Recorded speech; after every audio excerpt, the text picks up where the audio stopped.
Jingle bell school admission open, Chaupla road, Bareilly.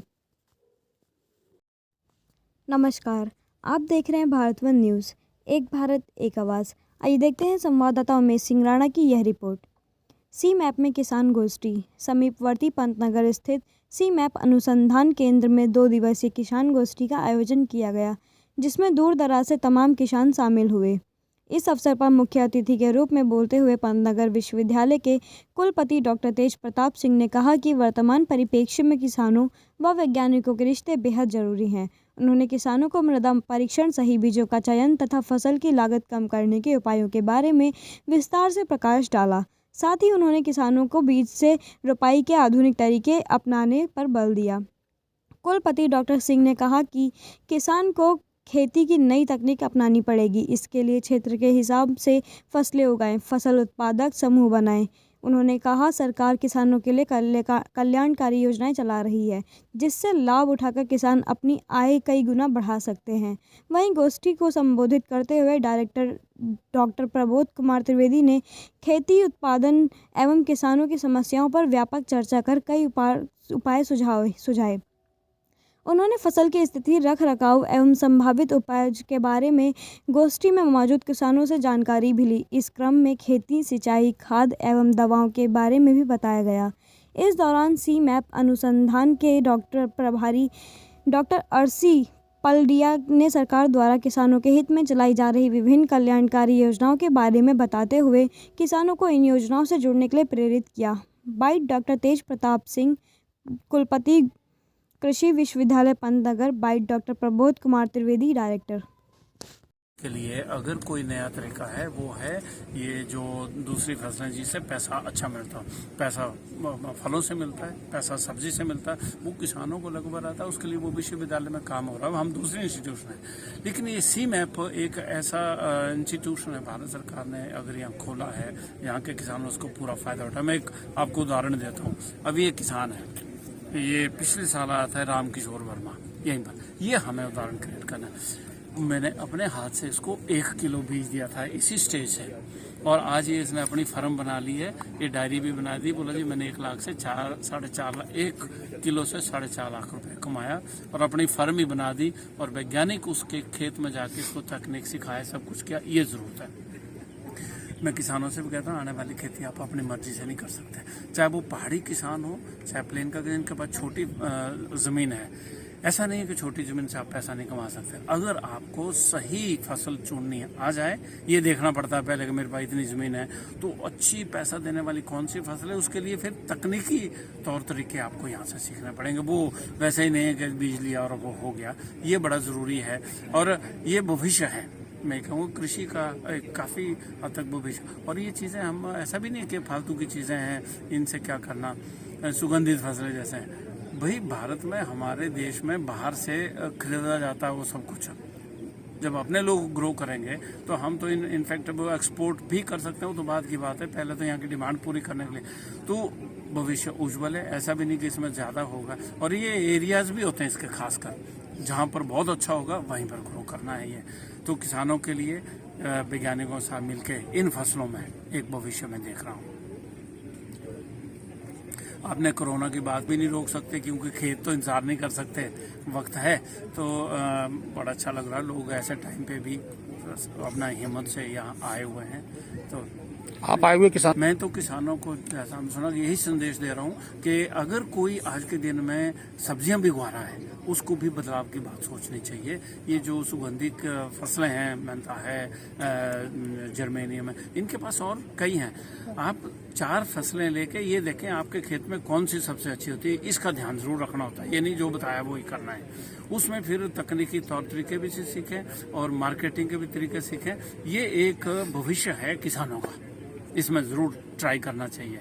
और ये मैंने आपको एग्जांपल तो बता दी, 1 किलो में 4 लाख, तो फिर आप 10 किलो में तो आपका भला ही भला हो गया। तो और क्या चाहिए फिर। सर, उत्तराखंड के दूरस्थ क्षेत्र के जो कृषक हैं वो कहीं न कहीं तकनीकी जानकारियों के अभाव में कृषि कार्य सुचारू रूप से नहीं कर पाते हैं।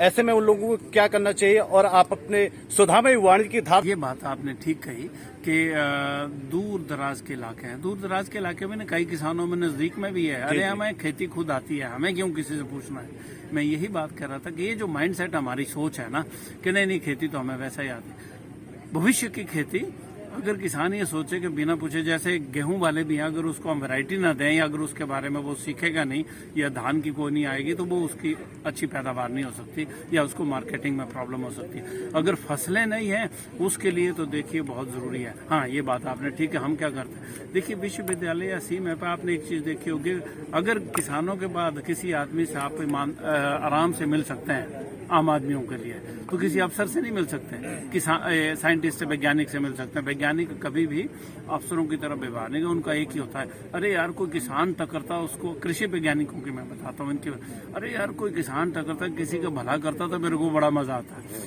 अगर दूर दराज के इलाके का कोई गाँव है वो ये फैसला करे कि हमने कुछ करना था, वो मेरे पास आए या इनके पास आए, मैं आपको दावे से कहता हूँ, मुझे विश्वास है ना ये इनकार करेंगे ना मैं करूंगा। हम अपनी गाड़ी लेके 4 आदमी डाल के उस गांव में पहले सर्वे करेंगे, तुम ये करो। उसको मेडिसिनल और एरोमेटिक प्लांट्स पे करने का एक मैंडेट दिया गया था और पिछले 60 सालों में काफ़ी सारी उच्च वैरायटी जो मेडिसिनल और एरोमेटिक प्लांट्स की सीमैप ने बनाई। खासकर जो जहाँ पे मैं खड़ा हूँ इस समय, जो पन्नगर सेंटर हमारा है, उसका जितनी भी फसलें थी उसका जो वैरायटी निकालने का काम था, किसानों तक देने का, यहाँ का बहुत बड़ा योगदान है। मेंथाल में आप देखें, मेंथामिंट में अगर देखें, भारतवर्ष पहले 80 के दशक में बिल्कुल भी नहीं यहाँ पे ग्रो होता था। भारतवर्ष में हम बाहर से खरीदते थे, आज हम विश्व के सबसे बड़े उत्पादक और निर्यातक हैं। ये केवल क्यों हो पाया, जो सीमैप की जो प्लांट वैरायटीज आई और हमारे जो पन्नगर सेंटर ने उसको जो यहाँ पे वैरायटीज को ग्रो किया, उसके बाद हम किसानों तक पहुंचे। इसी तरीके से कई सारी और वैरायटीज हैं, जैसे लेमन ग्रास है, लेमन ग्रास तुलसी है, सीमैप ने इन पे बहुत सारा काम किया है, आर्टिमिशिया है और किसानों तक गई हैं, जिससे कि बहुत सारे किसान लाभान्वित हुए हैं। मेरा ये कहना है कि जो ट्रेडिशनल खेती जो किसान लोग गेहूं और चावल की कर रहे हैं वो करें, मैं उसके लिए मना नहीं करता हूं, लेकिन खाद्यान्न भरे हुए हैं। तो जो ये अपनी इस तरीके की जो फसलें हैं उसको भी लें।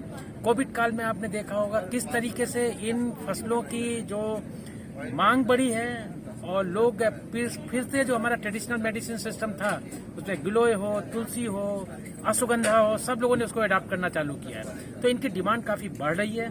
मेरा किसानों से यही कहना है कि आप लोग इन फसलों को उगाना चालू करें, बहुत ज़्यादा पोटेंशियल है, बहुत फ़ायदे होंगे।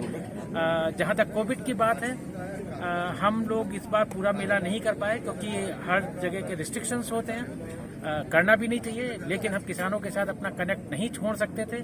इसलिए हमने सोचा, लखनऊ सेंटर पे हमने 20 दिन का गोष्ठी की, 20 दिन तक रोज 100 किसानों को बुला रहे थे, उनसे बात कर रहे थे, यहाँ भी 2 दिन के लिए कर रहे हैं। इससे मुझे लगता है कि नए किसान हमसे जुड़ेंगे और प्रेरित होंगे कि इस तरीके की जो है खेती की जाए।